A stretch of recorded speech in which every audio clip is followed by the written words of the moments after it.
first thing I'll do is do my vent lines, and it's as simply as throwing them through the swing arm and down below. And you want to usually go through between the swing arm and the engine. Make sure you keep them away from the chain there. A lot of bikes will have little clamps down in this area that'll clamp to it. This one I don't not have, no, it does not have one, so it just lays down in there. It's just vent lines.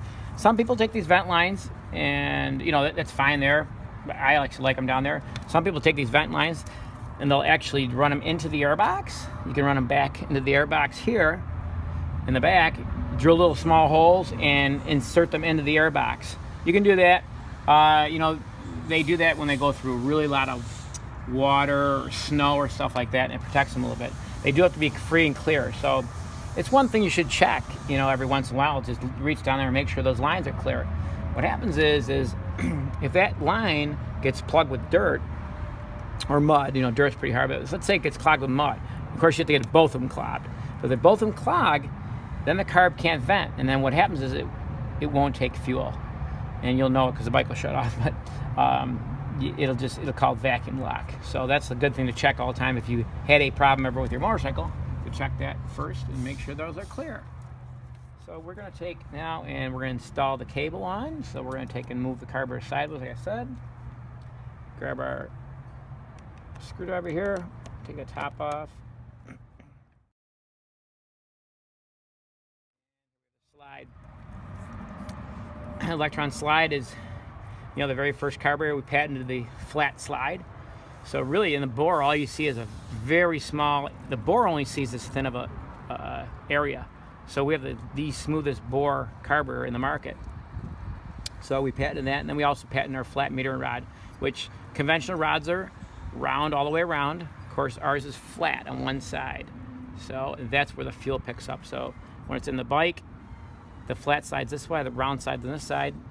The fuel will go up this and into the engine. That's how it atomizes.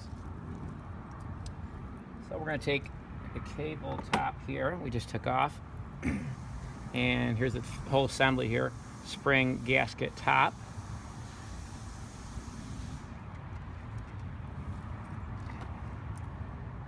Put it on there. Line this all on. Now, like I said, all our adjustments are all the way in right now. You always start with all adjustments all the way in. Top, and then gasket, and then spring. Grab your cable, pull that back like that. Pinch it and hold on to it like that. Install cable in the slide like that and let go. And that's it, it's on, it's not going anywhere. Set your slide. So if you'd work your throttle, you'd be able, if you have it in your slide. So we're now going to take this out of the way here. Install the slide in, make sure our flat spot's still facing towards the front, which is the T slot here. Put it in this area. Very gently drop it down.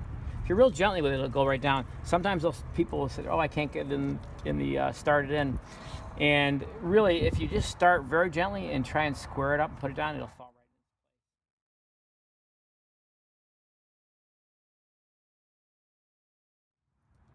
right in. As you notice, I'm just really gently tightening these down. Now I'm just going to tighten them.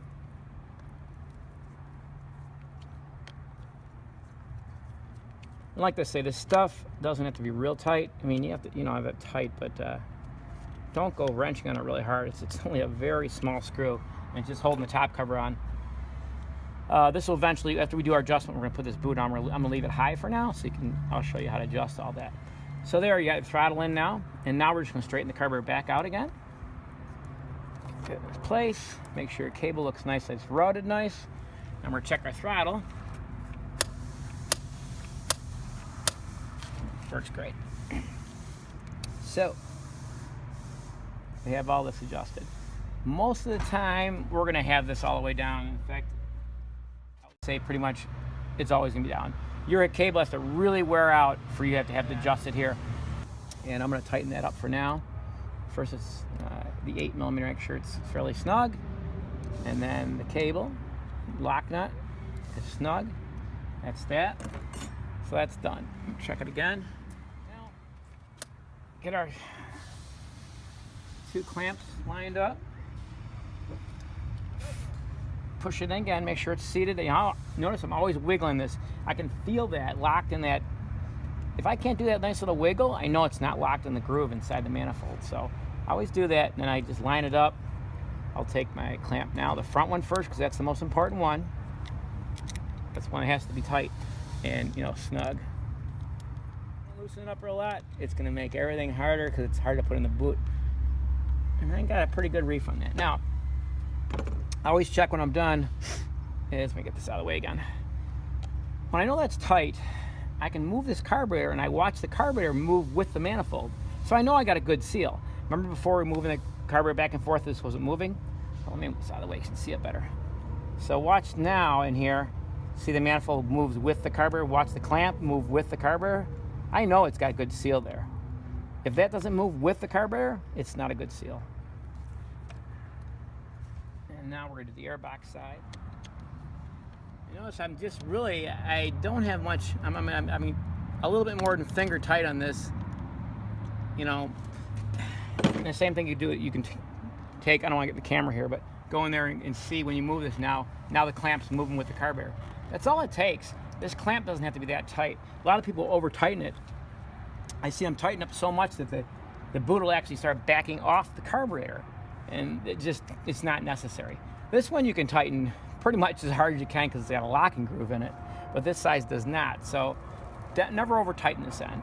It's really just a rubber on top of a piece of metal. It's just not made to be cranked on too much.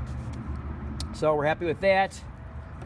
We've got this in here, all looks well.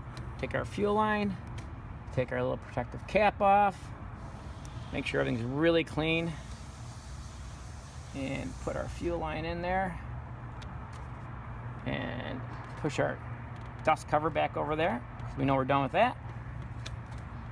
And I'll just make sure the choke works well. I can grab the choke. These look good. Vent lines look good. And it's ready to run. So that's the carb installation right there. I'm going to go up to the handlebar now, and I'm going to show you how to do the play adjustment to make sure you got the proper play adjustment.